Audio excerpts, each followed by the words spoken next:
Brethren, I pray you sing a new song. All right. We'll go ahead and open up.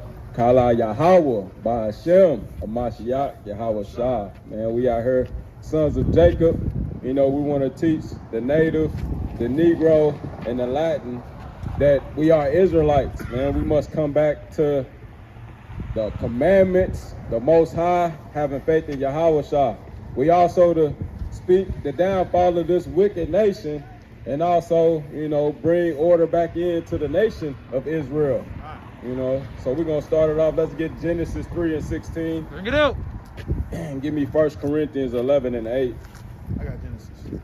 You know, we also going to, you know, we're going to speak against, you know, it's December 24th. We're going to speak against this wicked holiday, how we shouldn't be celebrating it, how it has nothing to do with the Bible. And when we do see it in the Bible, the Most High is speaking against it. So, you know, again, we out here to just go against this wicked kingdom, man. We can't wait till it fall. We speaking against the heathen, and we trying to uplift our people. We need to come back together as a whole. And when we do come back together as a whole, we need to keep these commandments, and we'll get taken out these conditions.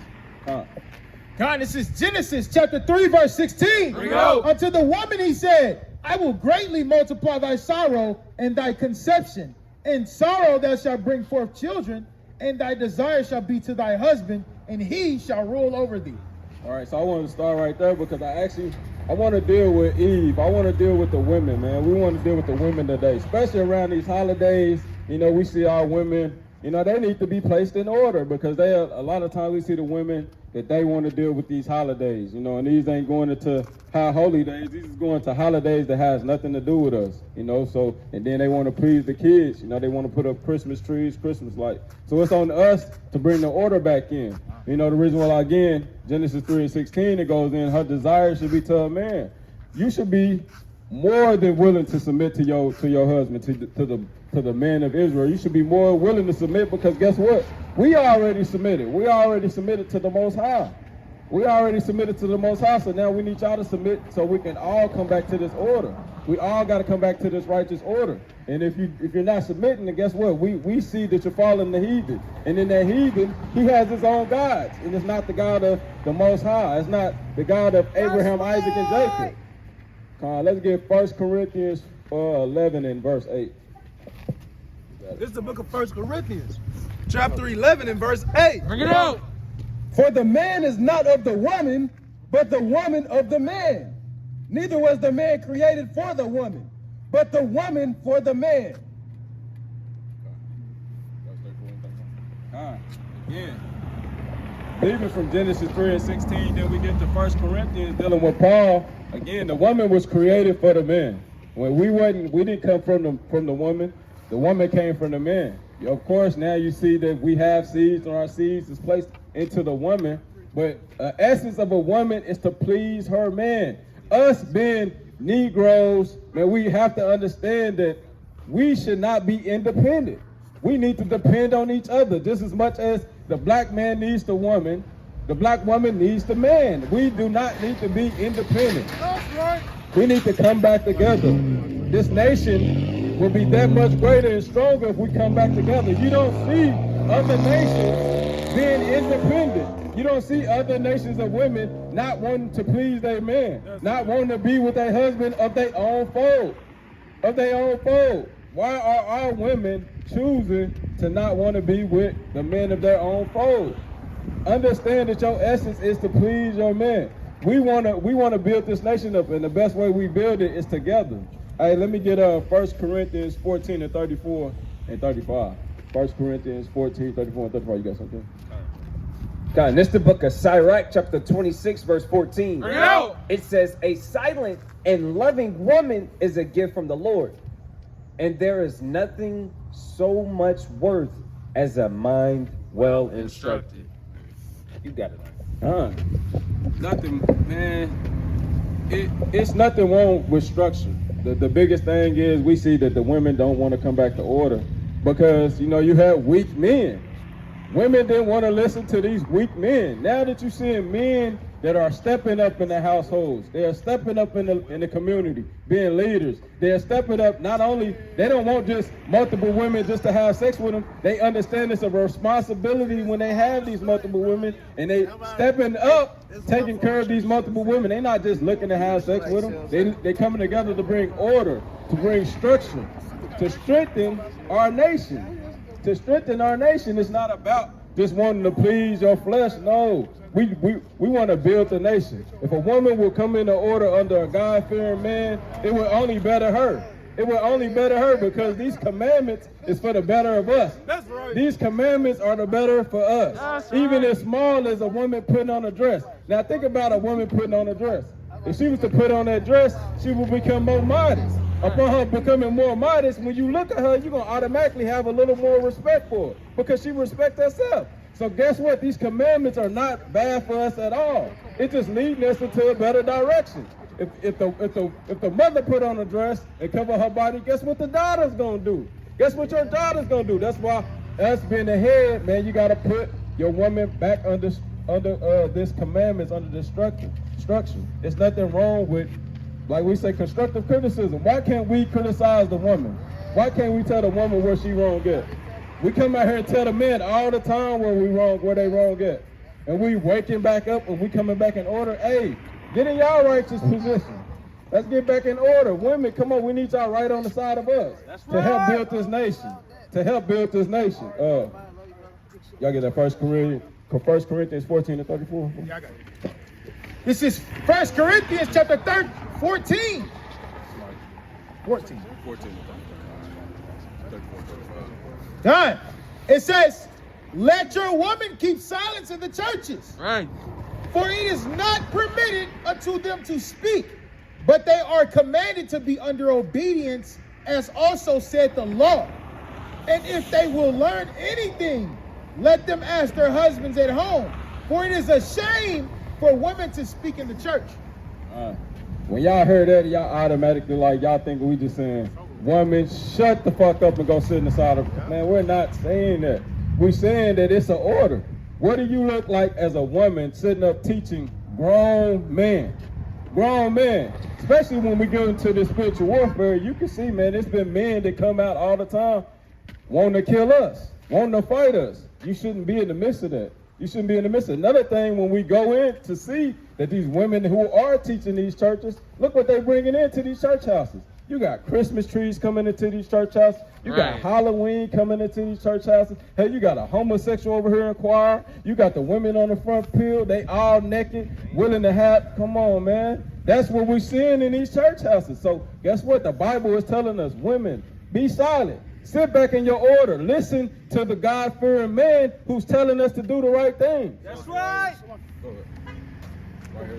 All right, this is Sirach chapter 25 and verse 24. Bring it out. Of the woman came the beginning of sin, and through her we all die. So we have to go back to the origins on how we fell in the first place. It was from the woman. The woman is the one who took the fruit of the tree of knowledge of good and evil and brought it back to her husband, which is the knowledge of the tree of good and evil goes back to the philosophies and doctrines of the world, man. Women are the most indulgent when it comes to that. When it comes to holidays, who you think is in Walmart, Target, Best Buy, and all of these stores wanting to be the one who buy all that? Let me buy it. We all know the woman is the one who go buys all the presents. The woman is the one who's go indulge in all these holidays. And it all goes back to the tree of good and knowledge of evil, man. If they don't want to come to you and be like, you've been knowing you're an Israelite for 10 years, but your wife coming to you and be like, babe, I don't know, like these Kemet, it look good. Kemet, they do this, babe. They do this. It's like, what are you bringing this to me for? Just like she brought that to Adam. That's a scenario you can use. Give me 19 real quick. God. Verse 19, it says, all wickedness is but little to the wickedness of a woman. Let the portion of a sinner fall upon her.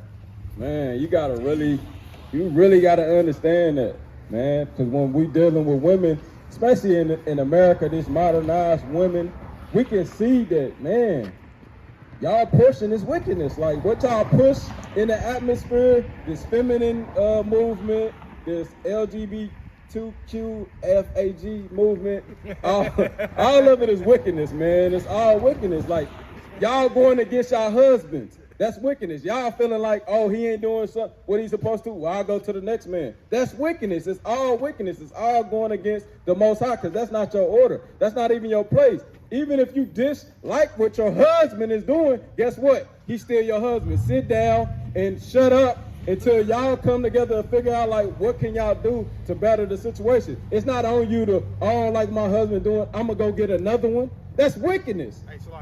Hey, Kevin Samuels proved that. How many women you seen on his show say, oh, I wanted my ex because the man I'm with now, I found out that my ex was better than him and he had more money than him, or he did this better than him. Bro, he has countlessly proved the women really think like that on a daily basis.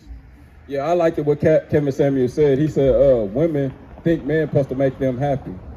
Man, that is, where's that at? Yeah. That ain't how it go, man. You can't make a woman happy. Can't make a woman happy. Hell, the Most High can't make y'all happy. What did he say? He gave y'all hair, y'all wouldn't bought more hair. He gave you breasts, y'all with more breasts. He gave y'all eyebrows, thinking that can't nobody make y'all happy. That ain't even, the Bible says that you should make, that your desire should be of your husband. That's so right. The roles are reversed over here in this wicked society. Hey, but why though? Why should your desire be to the husband? Because it's what you did. That's part of your curse, your punishment in Genesis 3:16 for what you did. You did this. But hey, it goes back to, y'all seen Megan Thee Stallion and Tory Lanez. You know he got convicted, right?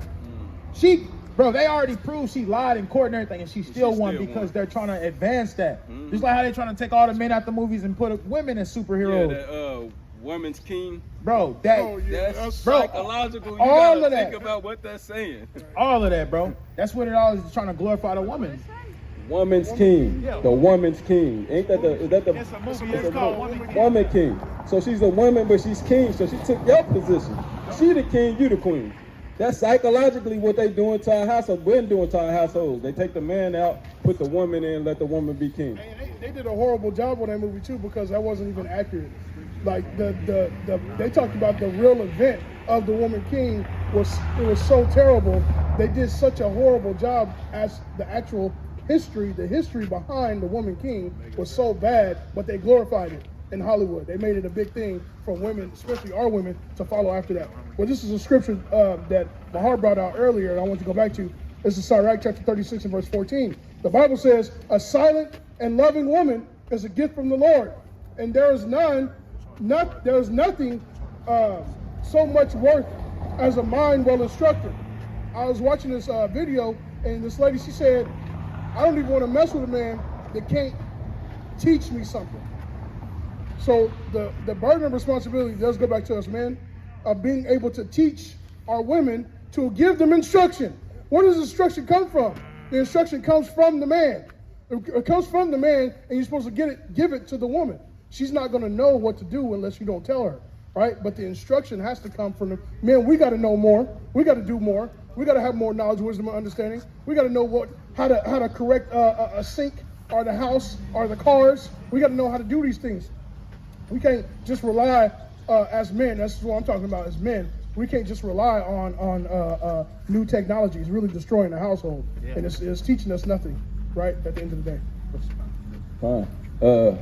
Even dealing with women, you can tell in their essence, man, they want you to teach them. Right, they want you to rule over them. They want structure. They want to be placed in a woman really wants you to check them at times. I mean, that's just what it is. That's why they always go after bad boys, because bad boys is like, man, sit your ass down somewhere. Shut up. That's why they go after that. They like the authority of that man. They feel protected when stuff like that happens. Give me Sirach 42 and 12. They feel protected when stuff like that happens. All right, I mean, man, we really got to gird up our loins, man. You was made a man for a reason, and it's not to be feminine. You know what I mean? Us going into these commandments and understanding, like, okay, at one, I said the wrong thing. Oh, so like it, you know, we don't want to be feminine as men. That's something we definitely don't want to do. So, knowing this, okay, we fell up under the curses. Now that we awakening, we realizing that, okay, we coming back to the commandments, so we coming out of the curses. We coming back into the household. We come back to love for our wives and love our kids. You know, we becoming the men that we're supposed to be. Man, we asking the women. And we understand that we have virtuous women, we have righteous women, but for the majority in this society, man, we talking to you wicked women. Hell, even Christ went to the sinners. So we saying, hey, man, our women, man, y'all got to come back to y'all righteous estate. Y'all got to come out of being wicked. You know what I mean? And the society tell you everything that you're doing is not wicked. But if you say you believe in this Bible is saying everything in the society is wicked. We got to come up out of it. Good. So I'm going to get this definition for you first. It says feminine, having qualities or an appearance traditionally associated with women or girls. It says ladylike, girlish. It says soft, delicate, gentle, modest, refined, graceful. Those are the things that make a woman feminist, but we see on a daily basis. Read the last two, because if this would make women feminine, hell, y'all ain't even feminine. Right. It says delicate, gentle, and modest, and refined and graceful. We don't see that from you women, so exactly. Y'all not delicate, y'all not graceful, and y'all damn sure ain't modest. They done made their own definition of feminine. Hell, because we don't see that. Right. I pay my own bills. And it has nothing to do with the definition. How does that make you another man, and no man wants another man. Right. Y'all done became masculine. Y'all not feminine at all. We going into the definition. Y'all shouldn't even be pushing that movement, because y'all don't fit none of the categories or the characteristics that comes with being feminine. Y'all don't fit that, man. It is crazy. We don't need you to be tough. We don't need masculine men. Right. We do not need masculine men. We don't need to be chest. And y'all can see why, even in y'all world, in the society, in the world, even these so-called thugs are leaving y'all women, because they like, well, damn, if I wanted to kick it with the homie, I'll just kick it with the homie. Yeah. You want to fight him. He wants some love. You want to fight. So this is Sirach 42:12. Check it out. Behold, not every body's beauty, and sit not in the midst of women. God, it says, for from garments cometh a moth, and from women wickedness. Read that one more time. From women, what? It says, and from women wickedness. It just when I first came across that, it just had me meditating forever. But it just had me like, what? Hold on. But you know, one thing, like how we came up, man, we wanted the prettiest woman. You know, we wanted the most beautifulest woman. Hell, the Bible is telling you to not really sit down with her. You know, because going into that beauty, man, you're going to give over your power, man. She's going to have you celebrate. You're going to have that ugly sweater on for Christmas. You know what I mean? You're going to be trick-or-treating. You're going to be putting up Christmas lights. Why? Because you're going to be trying to please this woman because she's so beautiful. You know what I'm saying? Also, if you can look it up, just like if you sit clothes for like 90 days or 30 to 90 days, moth come from them. You'll have, they call clove moths or moth clothes. Moths literally come from clothes when they sit over time. Like, you can look into this. So it's saying the same thing with women. Dealing with women, wickedness come from women. You got to really meditate on that.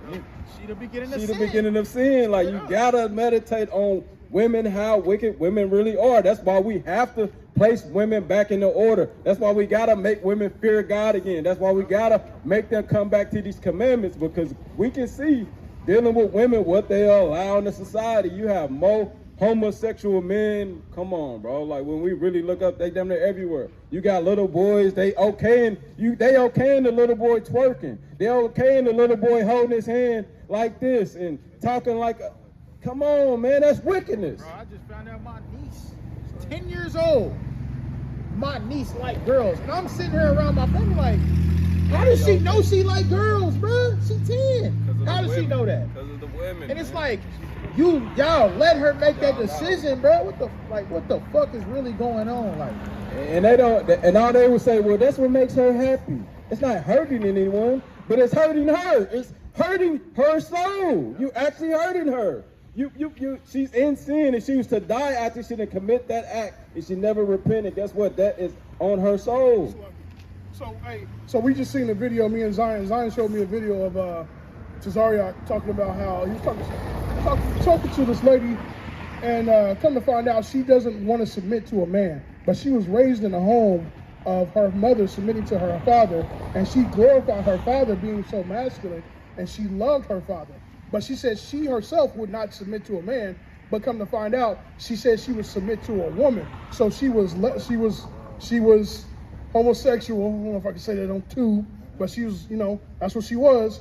And what you see at the end of the day is confusion. You see a woman that is willing to submit to a woman, another woman being masculine. That's a mental illness. That's mentally ill. Bro, it's also giving them the freedom to make that kind of decision. Yeah. They know they can make that kind of decision here. Straight up. Everybody deals with some kind of demon where they're like, no, I can't do that. But then when you got America saying that you can do it, they gonna test it out, and then they gonna find out to like shit like that. Like you said, it's a mental illness, because think about it all the way around. Just really meditate on it. You won't submit to a man, but you'll submit to a woman who's acting like a man. That's telling us that you still want a man. So it's a mental illness. It makes no sense at all, because you're still submitting to something that's forming itself like a man, and it makes no sense. We can clearly see it's a mental illness. Why not just submit to a man? Why not find a man that you can submit to? When the right man say the right things to even a stud. Remember Erica? Remember Erica? Not Erica, the one I was talking to. Oh, yeah. Bro, she was a stud, but I was working with her, so I'm actually just I'm like seeing like if she will go back to this woman bro, women they want to be women, they just making these decisions and they going with them like that, bro. We all know that, man. The right man come along, women to do what they supposed to. So this is another thing when it comes to the men. Let's get up under the Most High. Let's follow Christ and allow these women to see and be able to choose the right man. Well, not even choose. They should go towards or after the right man. They should be given to the right man. But hell, a lot of men are homosexuals. Like, let's just keep it real. Like, especially in our age, man, we can look up the numbers and either they homosexuals or in prison. You know what I mean? So it's really ugly. Like, we got to come back to these commandments. That way we'll come out of these conditions. Go ahead, Ken. I've been seeing on TikTok a lot. These young teens, especially boys, these young boys, it's not looking good, man. It's really, the adultery has just in the span of TikTok from 2019 to now, I'm talking about, it is the younger generation, the middle schoolers, the 8th graders are just going at it like crazy. Man, it's bad. Hey, and, yeah, definitely bad. The men that's coming up today, the young boys that's coming up today, it's more homosexuality happening. And what's happening to, what does that lead the women that are single? I mean, that are attracted to men. That makes the number greater for one man, multiple. You know what I'm saying? Yeah, 1 to 7. 1 to 7. It's completion. There could be more. I'll just say, hey, I heard even in China, there's the number of men to women is so great that they made it a law that men have to have more than one wife. There's an African, and it happened in Africa too. I mean, you gotta even think, because if even if the women don't want to take the righteous men and they take these men that go both ways, then guess what that's gonna do? You got HIV and AIDS. So, man, come on, man.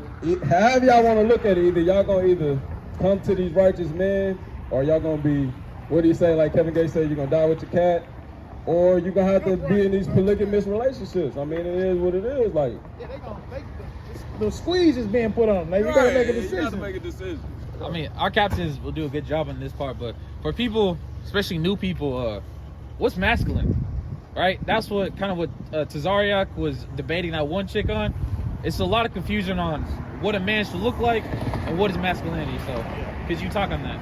Yeah, and that's why we're saying once we come back to these commandments, we'll see that once we're in order, your essence as a man is to protect and provide. You know what I mean? So that's where that masculine energy can come in at. Hey, when somebody open the door, I'm the one hopping out the bed with the burner. Get the keys. Y'all get in the closet under the bed. Like that's where that come in at. When the roof is leaking and I go up there and fix that deck, that's where that coming in at. You know what I mean? Like that's us being masculine. Me leading you to the Most High. That's masculine energy. I'm leading you to the Most High. Right? You know what I'm saying? Like we gotta see that these things are going to be a mask. I'm going to protect you in every way.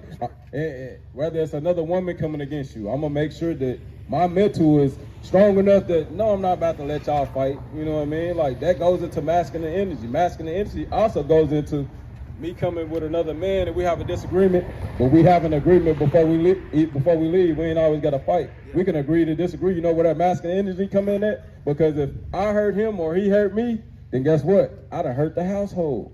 I done took from being able to provide or protect y'all. Right. So that's masculine energy in itself. But people overlook that because they just want to, come on, man. Prove. Yeah, you got to be super. A man is a weapon, spiritually and physically. Right? He's a weapon. So what is a woman supposed to do? She's supposed to, what does it say in Genesis 3:16? The desire should be to her husband, and he shall rule over. But the point that I want to make is the desire. Your desire is to take care of that weapon. That's your weapon, right? He's your weapon spiritually to bring you to deter you, making sure you're not going off, right? He protects you from yourself. He protects you from the rest of this world, making sure you stay straight with the Most High, and you make it to the kingdom of heaven. That's his job. You gotta grease that weapon up, girl. Right. She gotta take care of that weapon, right? But they both, at the end of the day, they're both submitted one to another. He's gotta take care of her too. He's gotta make sure his helper has what she needs to help. I think that's the biggest thing because women are asking, they like, y'all want us to submit to y'all. Y'all want to lead us, but where y'all taking us? Why are we submitting to what are we submitting to? So, you know, that's why we keep saying, like, man, that's where the proving a person comes in that period. If a person just saying he's God-fearing, but when you look into his works, he's not, don't follow him. But you see a God-fearing man and he's putting in the work and you see his vision. You see the end goal here. You see where he's pushing. You see what he done already did without you. So just bring him peace. Help him with his inheritance. Like, make that house a home. Right. Make that house a home. Make it comfortable for him when he gets off of work. Even if you do work, because there's no stipulation when it comes to him protecting, right? It's not like, man, I done already did this, bro. I done got up to see what was going on. I got up to see what that noise was. Why don't you go do it? It's not like because women will say, you know, I just got off work. Well, you still got a job to do. That's your job. My job is to protect. I gotta literally give my life over if something happens. You know what I'm saying? If I don't make it, I didn't want to get up. I wanted to stay asleep. Right. You know what I'm saying? So the woman respect or reverence her father more than her husband? Not after she married. The Bible goes against that. Yes, you gonna honor and respect him. That's your father. You gonna honor and respect him, but you leave your mother and father's house to be with your husband. This is the commandments. If you go against him for your father, you in sin. So no, you gotta respect that husband. And last question: if a man gets another wife, should he diminish his first wife? Should he neglect her? Not at all. Man, you gotta understand with both. You having a wife, 1, 2, 3, they are your responsibility. You can't. Oh, I'm done with this responsibility because I got a new responsibility. No, that's still your responsibility. That's still. I don't care how you. As long as she ain't went out and messed with another man, that's your responsibility. That's you.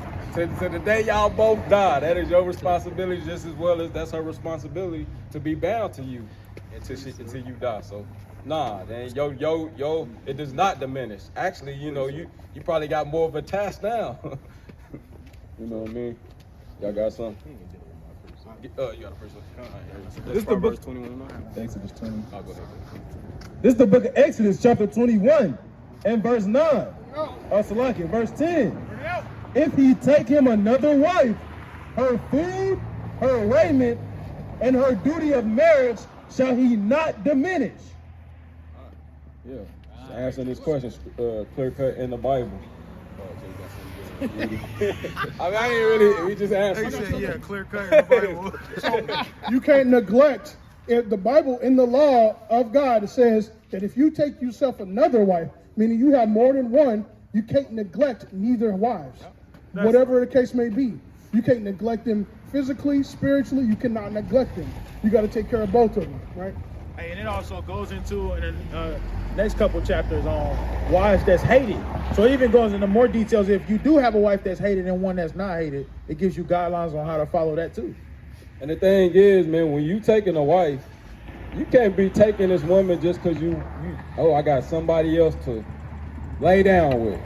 And you got to understand that you got to love her like Christ loved the church. This is a responsibility. Like, this is not just for you to go on with your pleasures. You can't, I'm done dealing with you now, I can go on to the next one. No, you have vowed to be with this woman for the rest of your life, and it's a responsibility to come behind her. Hey, so how you doing, sis? Can we give you a flyer?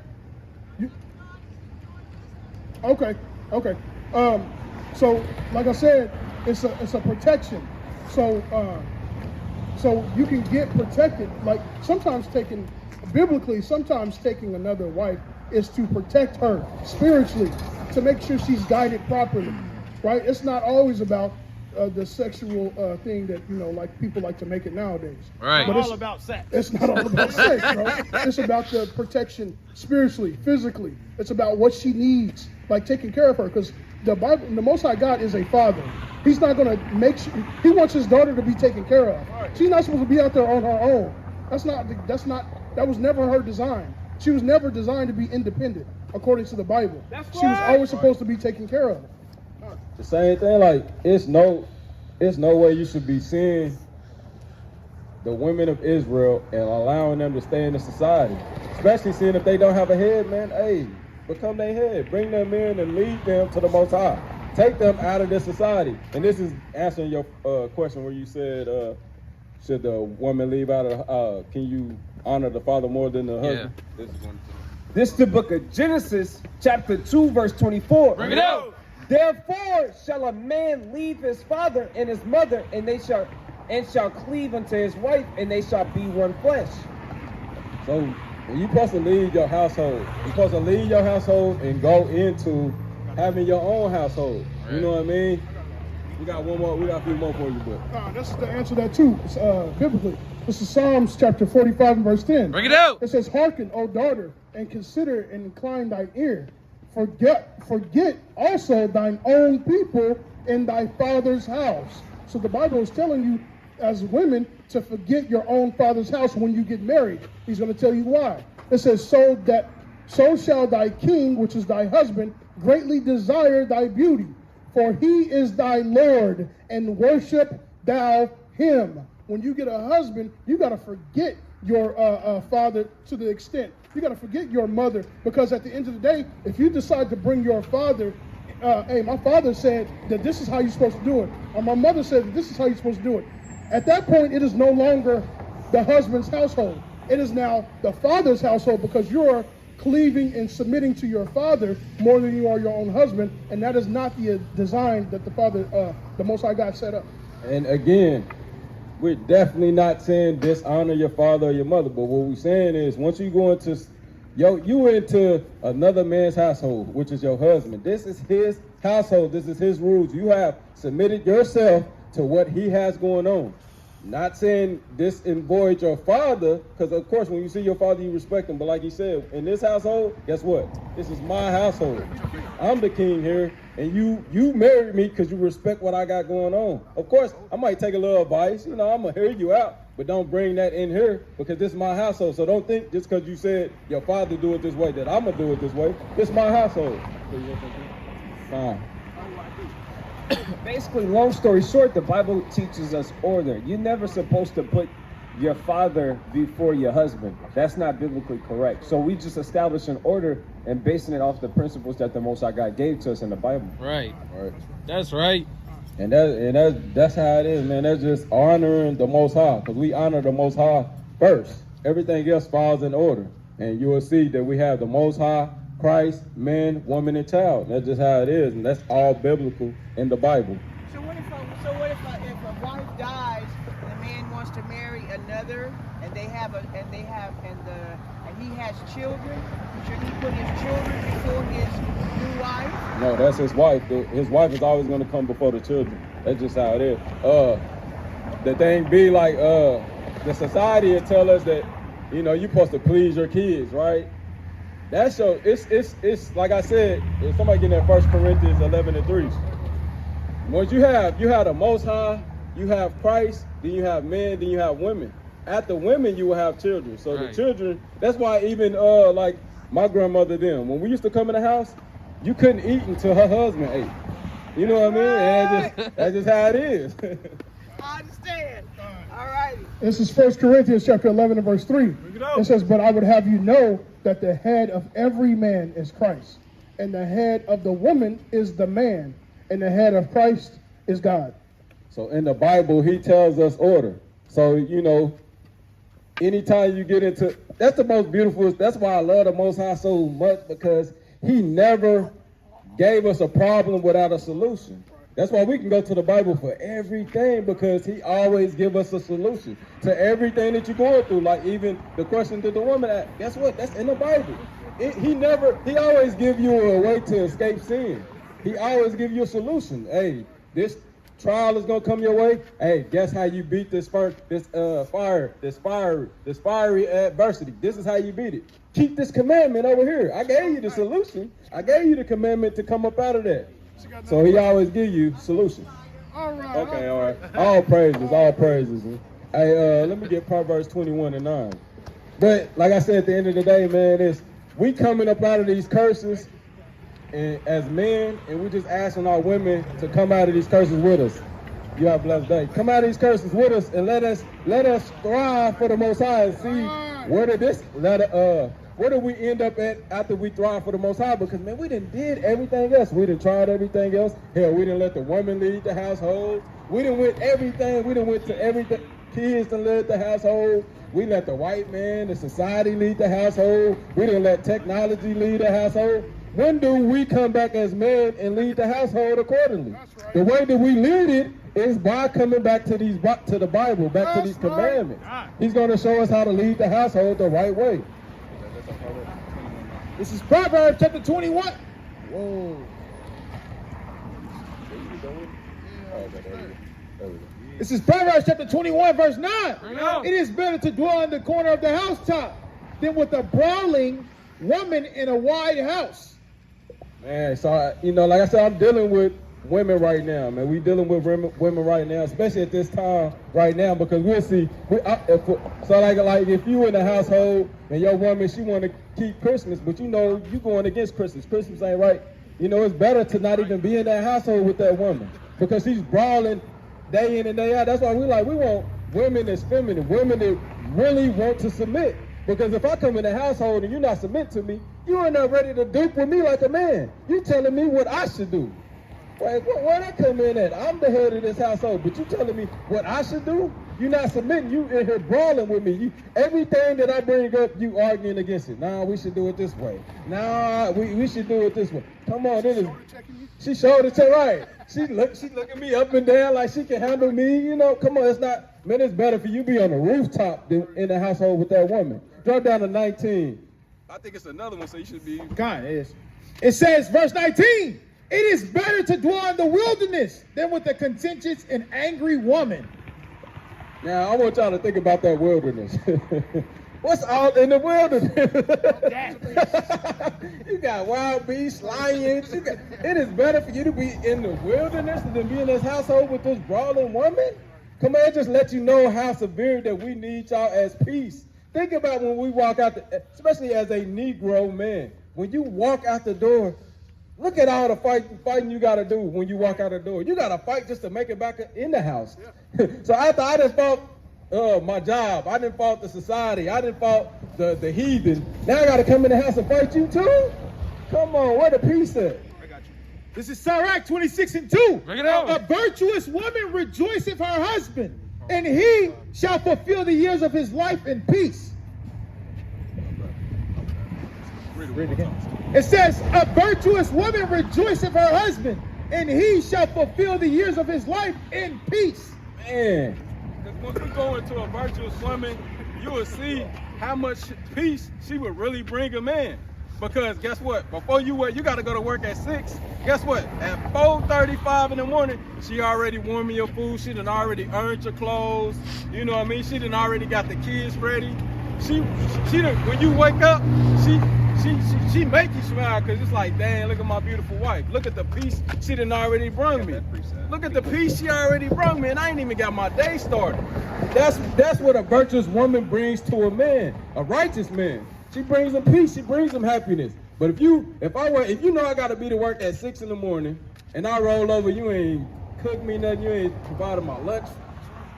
Come on, man, I'm already starting off bad, cause now I gotta cook for myself. You know what I mean? Now, if I turn on the light now, you turn the damn light. I'm like, hold on, wait a minute.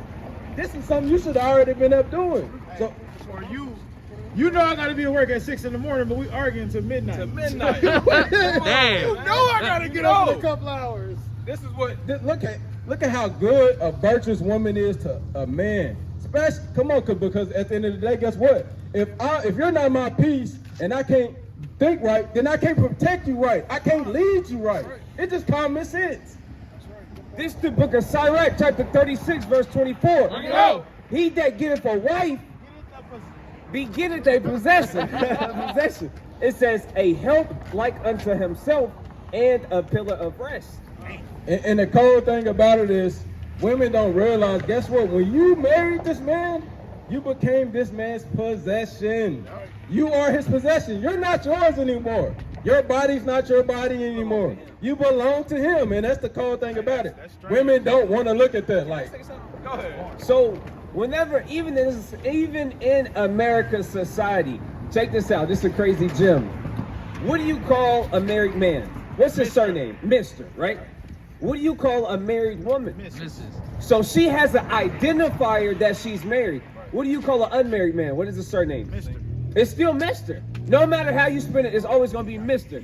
But with a woman, Miss. it's going to be Miss. But if she belongs to a man, if she belongs to somebody, she belongs, it tell you in a surname all day. America does a poor job of explaining to women that you belong to a man. A woman will say this, I got a man. You don't think like that though. You really think you're independent. You can do it how you want to do it. You don't want to be it's like, what's the point? It's kind of getting crazy and redundant. You got a wife, but she not, what's the point? Nope. So I can do everything you're doing. I'm just like, you're not even doing nothing. What is the point? They'd be like, Her spirit hey, wants they'd be that. like, yeah. Hey, they'd be like, I got a man, but we can be friends. That's what The dumb thing is they got a man, but they don't feel like he got them. So it's like they own him, but he don't own her type of ordeal, man. And it's all bad, but bro, the baddest thing, nigga, they indulging in that. Yeah, Man, yeah. nigga, you letting that, nigga, you letting that. Find y'all and I'm gonna support y'all because I really love what y'all are talking about. Thank you. One more question. If a lady dates a man and been around for 5 years, now you said if a woman meets a man and they hang around each other for 3, 4, 5 years and they never get married. but she's trying to do it God's way, so she's abstinent and she won't. I gotta ask you a question real quick because our understanding be different. When we read the Bible, we read that sex is marriage, right? So my question would be to you is, are you saying that they would stay around each other for 3 years but they never had sex? Oh, okay, so that man, if she's willing to wait and he want her to be his wife, that should be more of an appealing thing for him. Man, she not having sex, so that means when we gonna be married. Man, I mean, there's nothing wrong with that. So ask the question one more time so I can fully understand it. Okay, so I got two scenarios. Yes, okay. We out here all day. Business. Okay. We out here all day. We got a couple here. She wants to do it God's way. Uh-huh. She says, I believe on you. I'll support you. I'll help you reveal. You know what? If you, I'm here for you. Yeah. But we got to do it God's way. Right. And so until we get married, you set. Or the person over here, the couple that says, well, I'm going to be with him, but we can have sex, but I just want him. So this is the better scenario. So I'm gonna give you both scenarios you just gave me, right? And I'm gonna show you something. I'm gonna show you where the second one is at fault, but I'm gonna show you where they at fault. So the first one, it's a beautiful thing as long as she know that this man is God-fearing. And what I mean by that is, don't just, you waiting on a man who's not God-fearing, then you setting yourself up for failure. If he says he loved the Lord, we're jealous. But you gotta, with that him just saying it, he gotta prove it. The Bible tell us to prove all things. Prove a friend. So he should be walking and keeping the commandments. He should be following Christ. You should see this in his everyday walk. When it's a decision to be made, you see him, he made it to God. He kept the commandment and did the godly decision. All right, now let's go to the second one. So the first one, like I said, make sure he's God-fearing. If you're going to make him wait 3-4 years, that's okay. But make sure that he's God-fearing. And, 3-4 years, that's a long time. But, if that's it. All right, so on the second one. I'll point to that first one. Yeah, go ahead. So you should be, when he said proving a friend, you should be observing to see if he is a godly man. He says, because a lot of people say a lot of things. People say, I love the Lord, but they really don't by their actions. So your job, or a woman's job, her job at that point is to make sure that this is the man that she knows is going to lead him to the Lord. Because he can say, I'm a godly man, I love Lord, but he out here selling drugs, he out here doing all this other madness, right? Having sex with other women, it's just madness. But women should keep themselves pure until Yeah, time, exactly. and not let themselves be talked into. We need to try it out before marriage. Well, when you say try it out, what's that mean? So that's what I was talking about. So in the Bible, can y'all give me that? Texas marriage. In the Bible, it doesn't say before you have sex. It doesn't say that to be married before marriage sex. That is a Americanized concept. That is something that's not in the Bible. When you have sex, you become one, right? That is marriage. That's right. Now we have a ceremony after the fact, but once you have sex with a person, then this is where they failed us. This is why a lot of us been in adultery, because growing up we had sex with somebody, and then that person took your virginity, and then 10 years later you ended up with somebody else, right? Or a year later, or a month later, you with somebody else. Guess what? You're in adultery. No matter how you look at it as a woman, once you lay down, that was your husband. It's not we gonna get married then have sex. No, sex was the marriage. So what that eliminates baby daddies from the hood. That's right. That eliminates sexually transmitted diseases. Yes. So that's why the Most High God sees sex as marriage. And that's how we should see it too. Also, going what he said, it makes you value yourself even more. You understand that your virginity is your power, your body. You haven't given your body over to anybody. You only gave your body over to your husband. That's right. It's the book of Genesis, chapter. I see how to get that. Yeah. This is the book of Genesis. Watch chapter, this. This is in the Bible. This is going into sex is marriage. Watch this. This is the book of Genesis, chapter 24, and verse 67. In the beginning. And Isaac brought her into his mother Sarah's tent and took Rebekah, and she became his wife. So when you take a woman in the Bible and we look up that word take, it's him taking and going in her having sex.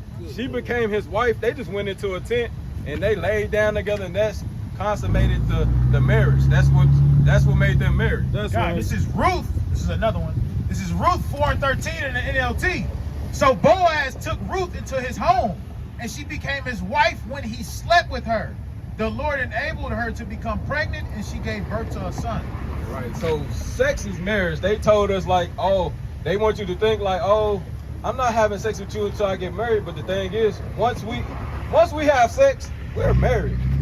We're married. So there's no way around that. So like I said, we're on that second one that you spoke of, where that woman failed that period was, y'all can't be just laying down having sex. Y'all married. I don't care if you went down to the courthouse or not. Y'all having sex for 3 years, y'all been married for 3 years. That's right. That's right. There's nothing wrong with the ceremony. We can go, after we have sex, we can go have a ceremony. If you want to bring your family, I'll bring my family, we eat and marry. Cool, nothing wrong with that, but understand we already married. We already married. Tell him, Mark. All right, y'all beautiful day, He sis. said, understand it. We already married. Good luck to him. All right. Good luck explaining You would that think to they your would wife. respect that more. Hey, we already married. Bro, that's sad. Hey, that's sad when you gotta tell the woman we married. We married.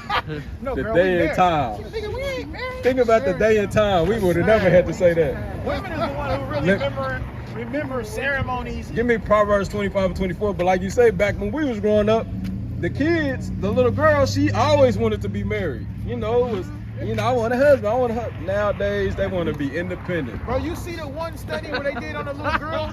They asked like a 9-year-old, I believe. They said, "Do you want a husband?" She said, "No." She said she just want a baby daddy, and the woman was like, "Why you want a baby daddy?" She said, "Cause so I can put him on child support." That was her answer, bro. Bro, I said, "You're 9 years old saying that." You know the cold thing about that, bro? Video popped up on my phone. It was an Edomite, right? He was a man. He was like $180,000 in debt, right? Oh, y'all seen that? You seen that? And the kids was already grown. He couldn't get a driver's license. He couldn't get a job. Like, come on, bro. This is what they doing. So it'll make you think twice about who you laying down with, man. That's as a man. We got to take accountability too. You need to know who you laying down with, man. You need to know that, hey, I'm laying down with this woman and she's going to bring me peace. She's not going to go to the system and take every penny that I have. She's going to build to my inheritance. So as a man, we need to know who we laying down with too and not just be laying down anywhere. Hey, that's why it's good to just let the Lord bring the woman to you in the first place, bro. Right. Because when we look at all these women in the earth, like, nigga, you not about to mold none of them. The Lord is the one who's gonna mold who start the molding process and bring her your way and let you finish molding her to your liking. Because he do it all the time. He even do it with men. He mold men. I be scared because sometimes it be women coming up and like, you of God or the devil. Be nervous. I like what you said though. I like what you said. It makes sense. The Most High is like the one. He's the one who softened her heart. Right. You know, soften up so you can come in and look. I need it this way. He wetting that dough, that clay up so you can mold her, man. Because when you look at a woman, you'll be like, damn, she wicked as hell. But then you'll see it years later and she dressed different, she act different. You're like, what the hell happened? The Lord softened her heart up. You couldn't do it. The Lord had to do that. That's right. Straight up. Go ahead. That's an excellent analogy because you can't mold clay when it's hard. You have to put water on it. Dang! That was on point. Wow! Same thing with the ground. Yeah. Same thing with the ground when you think about tilling the ground. It has to be soft before you can put a seed in it. That's the same thing with the mind. You gotta slowly chip at that thing, man. You got one. This is Sirach chapter 9 and verse 8. Bring it out. Turn away thine eye from a beautiful woman and look not upon another's beauty. For many have been deceived by the beauty of a woman, for herewith love is kindled as a fire. And you know what that goes into? It's not saying you can't have a beautiful woman, not to desire a beautiful woman. It says don't make that the objective. What do niggas do? She got a fat ass, she got some titties on her. Ooh, that's all me. Hey, niggas even go far as, bro, that's my baby mama. I'll put a seed in her right now. And she wicked and she shaking her ass on social media. But that's the woman you determine you will make your wife. That's why I'm telling you not to do that, bro. It says love is kindled like a fire. Fire burns stuff down. So imagine you falling in love with a wicked woman. You know she's shaking ass on the TV. She's sleeping with multiple men. But you in love with her, nigga. You gotta sit back and watch that. That's horrible, bro.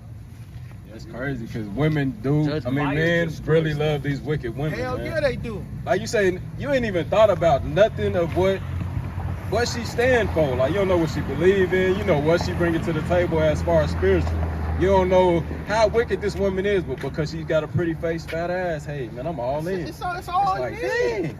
So she don't care if she teach your son to be a homosexual. She teach your daughter to be a prostitute. Like you don't care, because she pretty fat ass.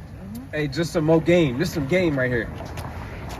In this society, we was taught to go behind the parents to get the daughter, right? That's killing the game. That's not the game you want. You want to actually talk to the parents. You want to know why? Because the more you know about their parents, the more you're going to know about her. Right. You're going to know how her mind work by who raised her. Whoever raised her, she going to have a lot of game from them. So you're going to see where her mind at, what certain things you got to work with. You're going to know what you got to work with because you're like, okay, your mama ain't really like this or your mama is like this. She taught you this? Yeah. I know that's in there somewhere. They say the apple ain't fall too far from the tree. Like, you can see that. 1644. It said, I get it. I'm already here. Okay, kind of. My ass cold. All right. This is Ezekiel chapter 16. Hold on. Ezekiel 16 and 44. Bring it out. Behold, every one that uses this proverb shall use this. Salakia. Behold, everyone that useth this proverb shall use this proverb against thee, saying, as is the mother, so is her daughter. Straight up, if you want to know what a woman like, you want to know what a girl really is, you think she hides stuff from, just go meet her mama. And I've literally witnessed this before. Like, I've witnessed it before. Yeah, we all have. Like, we ain't gonna go too in detail, but we all have. I'll say this though, like, bro, have you ever met a woman? Have you ever dealt with a girl? This is, I mean, it happens. Have you ever dealt with a girl and it seemed like the mama like you? You'd be like, girl, like, I'm with your daughter. You know I'm with your daughter, right? But she know you're a good man, and she see that. So not only that too, you can look at it, but they be married. It's like, girl, you got him like anyway. I know how your daughter gonna be like, yeah, that's real. Yeah, I thought you said just, you know. No, that too though. Yeah. That too. It can be that. I say, for sure. if she making that clear. That's all bad because it's just clear cut, man. If you see that the mama is willing to step out on her husband, just to think what her daughter would do. Bro, if she willing to cross her daughter. So daughter and so her imagine husband. who her daughter ready to cross. It's over with. It's over. That's ugly, man. That is. But it says it's a proverb. That's the society That's for something you. to use.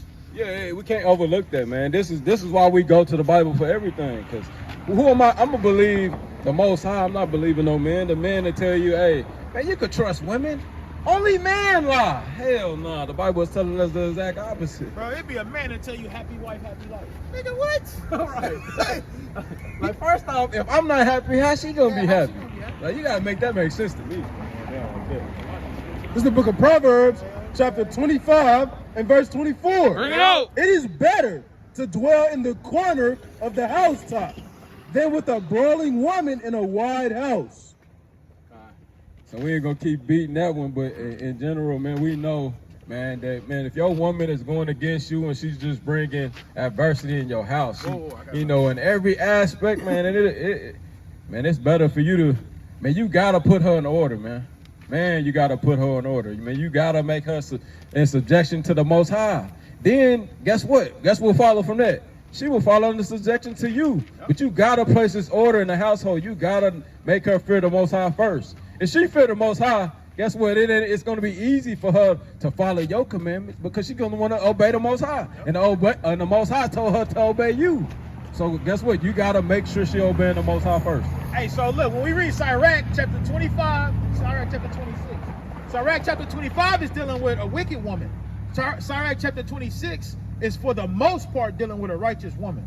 So we just read earlier in Sirach 25 and 19, it says, all wickedness is but little to the wickedness of a woman. Let the portion of a sinner fall upon him. So when you see these couples, they fighting to the craziest degree, and I'm a witness to this. When you see them fight like that, that's because the Lord set that up to judge both of them. They can't get no peace within each other at all. I always looked at that like you give over to a righteous, then you give over to a wicked. That's because he's wicked. Exactly. And look, the next chapter, Sirach 26 and 3, a good wife is a good portion, which shall be given in the portion of them that fear the Lord. So it clearly tells you in the Bible, wicked man get wicked woman, righteous man get righteous woman. So that's why you see a lot of brothers, they come into the truth, they already have a woman, but then they come into a polygamous, they want to be polygamous, and then you always see situations where that first wife, she always gotta go because the Lord giving you the righteous woman because he's seeing that you earned her. And no other wife, is she not liking what she's seeing, but ultimately it's the Lord getting rid of the badness that's going to pollute.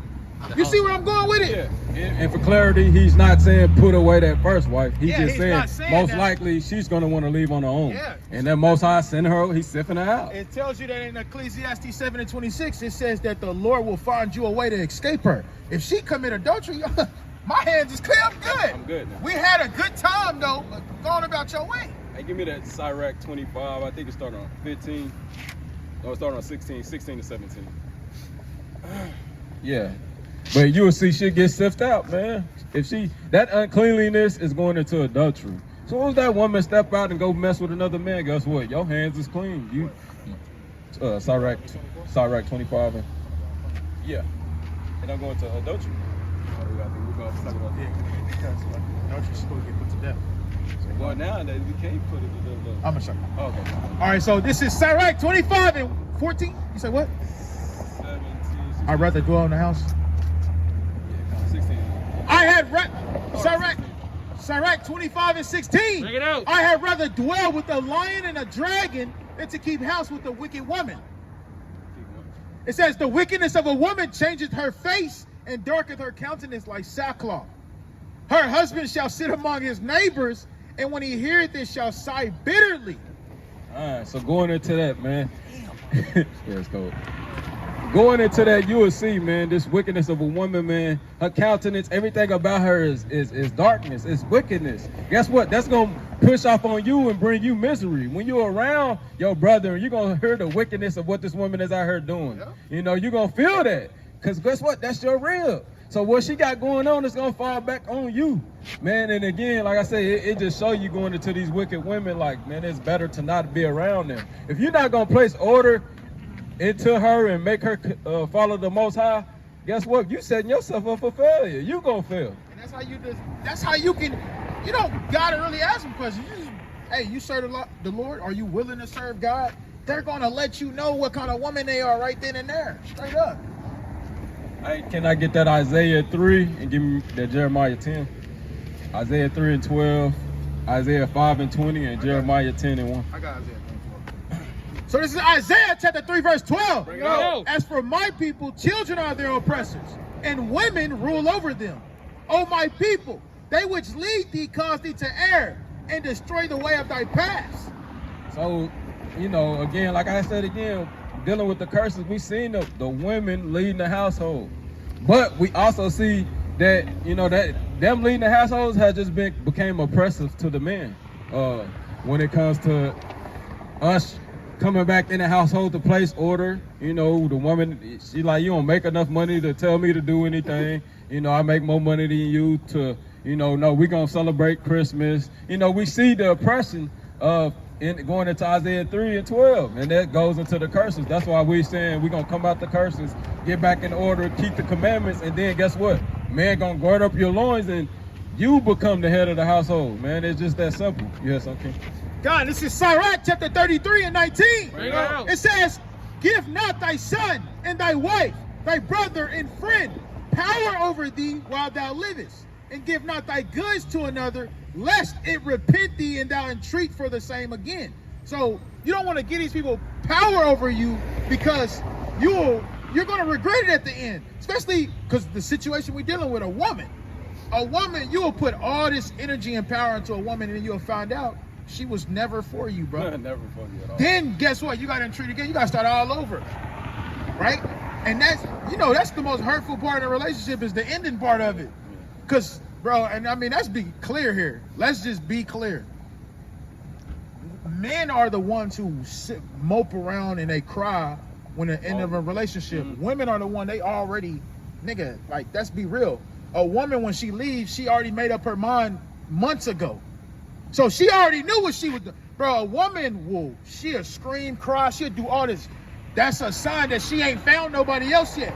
But then after a while, you'll be like, you ain't doing none of that no more, because she found somebody else. Nigga, she already, bro, that's a big sign when a woman is not complaining when you say we need some space.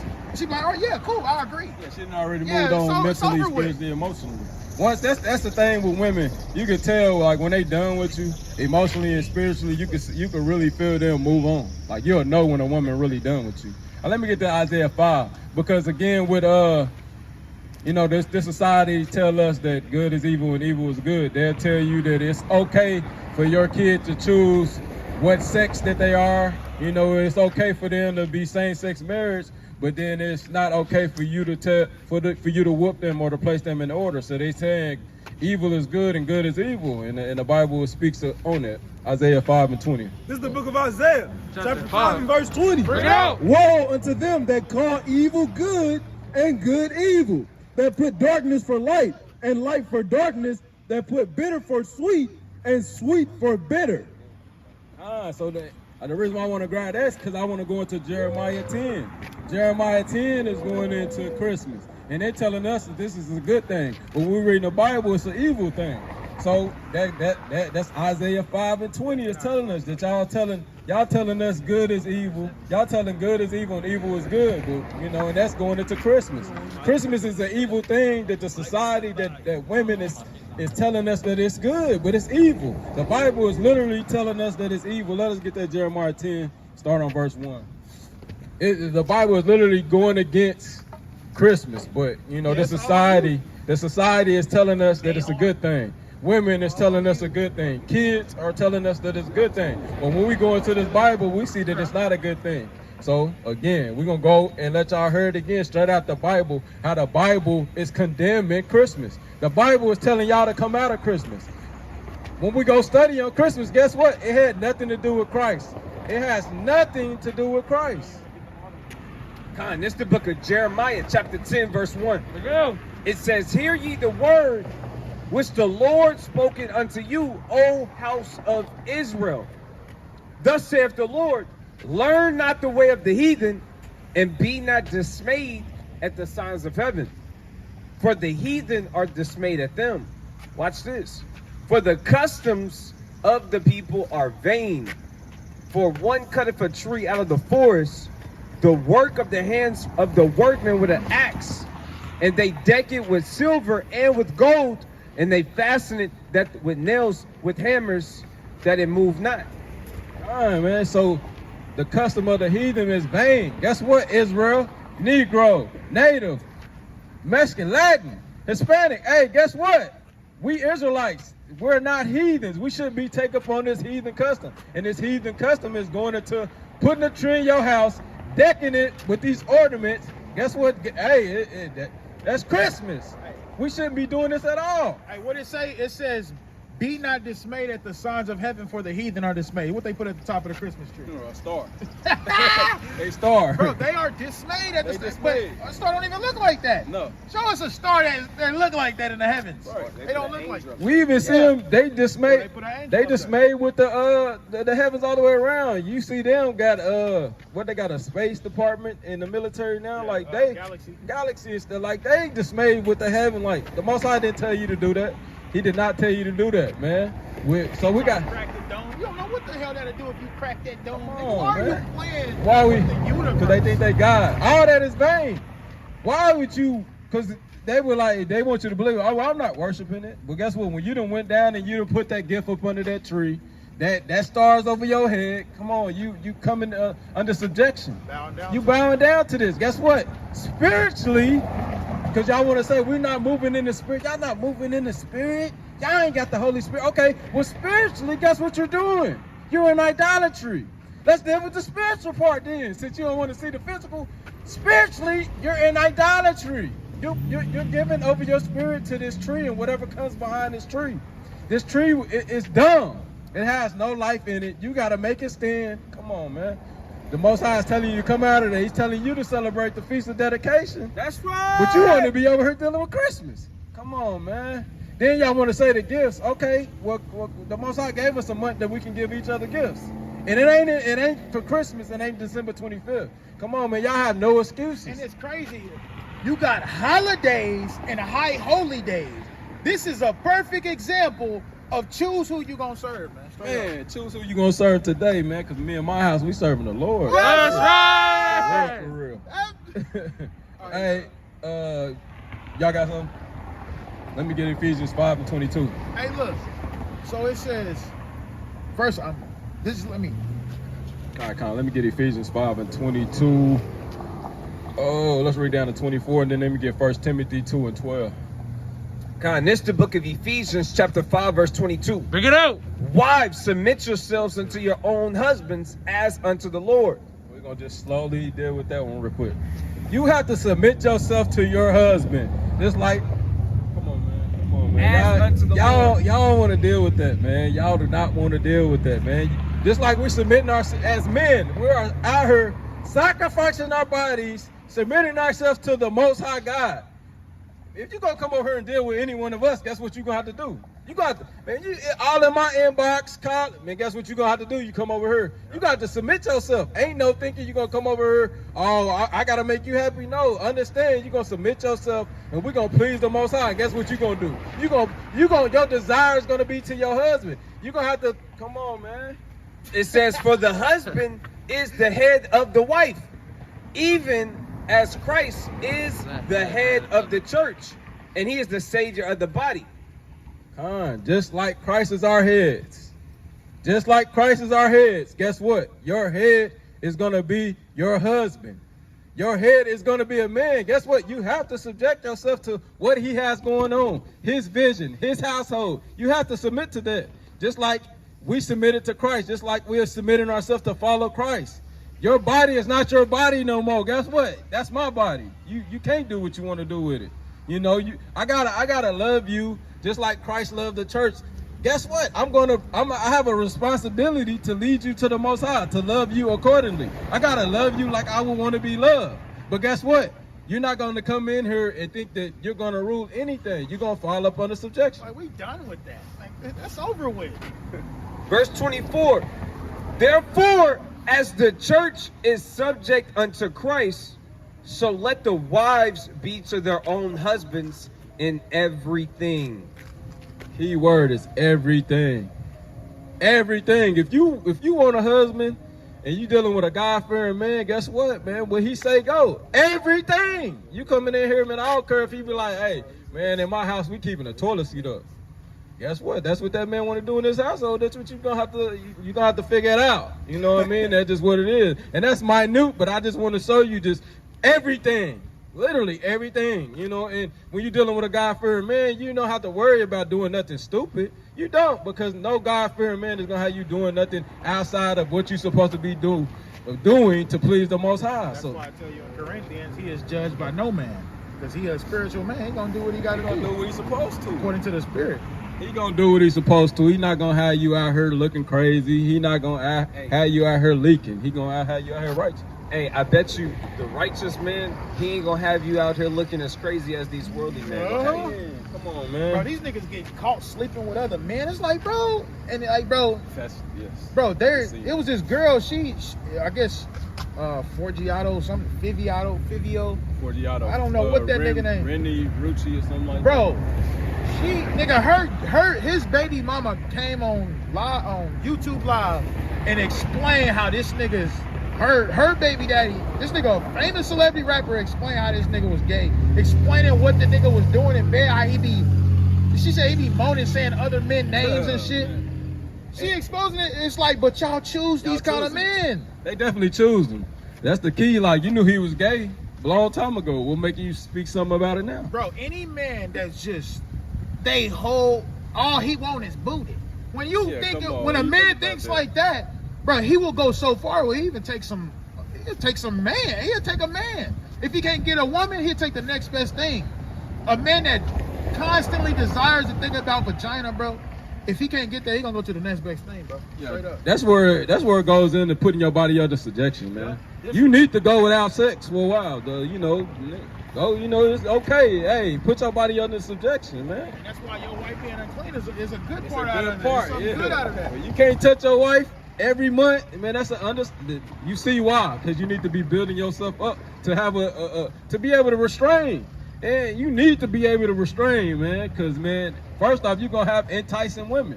What if this woman is already running around here with the ninja, and the ninja with HIV/AIDS? What if she already running around here with that? What is it? Syphilis. What if she already got HIV/AIDS? This woman already running around here, but she your dream. This is your dream woman. Looks, body, everything, but she got HIV/AIDS, and you're not willing to restrain yourself. So as soon as she get naked, you go into her. She ain't gonna tell you. She ain't gonna tell you. She come on. She's trying to get you with. She wants you to be right here with her. Yeah. Come on. It's good to restrain yourself, man. She thinking y'all gonna be together forever after that. Timothy 2:12. Right. Hell, it's only a few of y'all that she done got you now. But it's a good thing to restrain yourself, man. You don't give yourself over to every desire. 1 Timothy 2:12. I got you right here.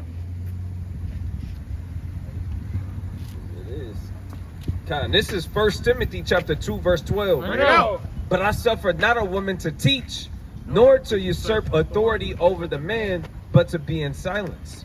Man, y'all trying to assert authority over man.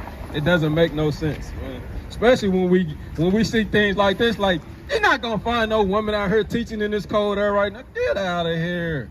We don't see no women actually going to go build no houses in no weather like this, no rooftop. Like, come on, man. Y'all trying to put authority over men that y'all need us. Fall under subjection. Get in order. It's a time and a place, man. Be silent. Y'all the main people who need to be taught in the churches. Y'all the ones who brung in sin and y'all still in wickedness. In the church house. How we say we loving God, but we in the church house doing everything that's not of God? Come on, women, be silent in the church house. Y'all need to come back in order and listen. And y'all definitely needed it. Let me get that 1 Peter 3:6. Like T.D. Jakes, they anointing women in the name of Samuel to be prophets. That is crazy. Like, bro, how do you Make do it that? make sense. Hey, who told you to do that? Make it make sense. He anointed his daughter to be a prophet. How do you do that? And you see with him how wicked he is. That's why he's doing it, man. It's all about that prosperity with them. It's all about money with them. Because I just seen a picture with him and, was it Diddy or Kanye West? That's another thing even with Kanye. Like, listen, I'm saying because I'm going to say it. Hey, right. Listen, man. Think about how long Kanye knew the truth, but what made him speak on it? Because when he got mad, that's when he spoke on it. You see the same thing with women.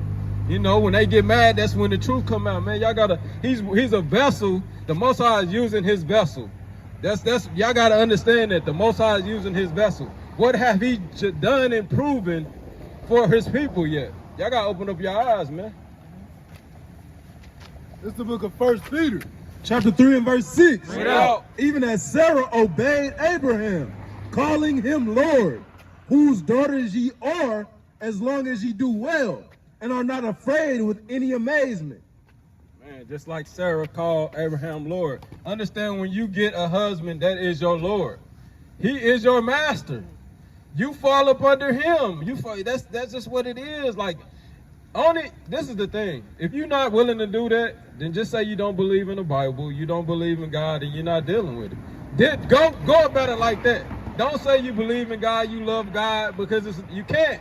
Because God is telling you, like, you under subjection to your husband. This is your Lord. You must obey him. So when you don't want to do that, guess what? You in wickedness, you in sin, and you don't believe in the Bible. Because these is all precepts out of the Bible. All precepts out of the Bible. Let's get Titus 2 and 3 and Revelation 2 and 20. Titus 2 and 3. Hey, give me that side right 25 and 23 real quick. I got Titus right here. Titus 2 and 3. Read that on the auto. God, this is the book of Titus, chapter 2, verse 3. The aged woman likewise, that they be in behavior as becometh holiness, not false accusers, not given too much wine, teachers of good things, that they may teach the young women to be sober, to love their husbands, to love their children, to be discreet, chaste, keepers at home, good, obedient to their own husbands, that the word of God be not blasphemed. Man, so man, we understand we got some righteous women out here. So what we saying with y'all, continue to be righteous. Continue to be righteous, because when you keeping these commandments, like you being modest, you teaching younger women to be sober, you teaching them to take care of their kids, to take care of their husband. Guess what? You're doing exactly what the Most High is asking you to do. You obeying the Most High. You're going to be rewarded for that. But when you're going against that, and the way you go against that is to not do those things, to show your kids to not respect their fathers, for you not to respect your husband or your so-called boyfriend or the man or the nation. When you go against those things, then you're in sin. You're not obeying the Most High. You're not obeying the Bible.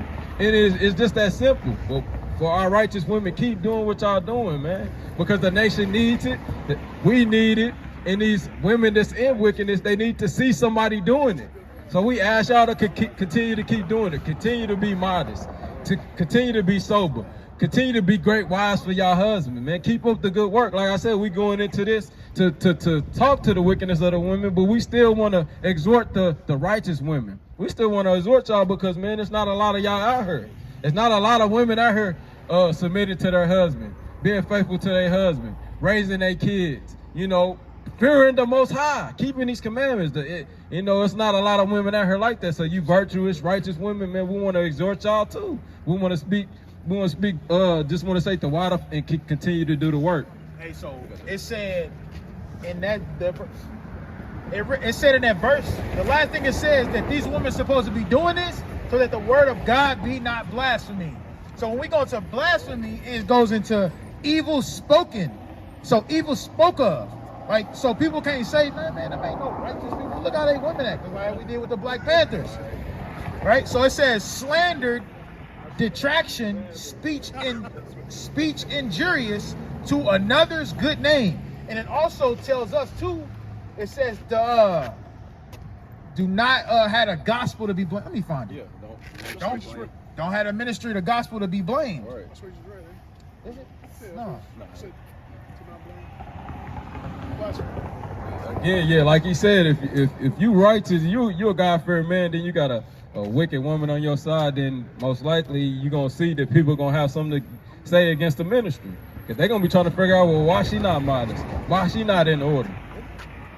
So again, with us, man, as men, man, we have to place our women in order.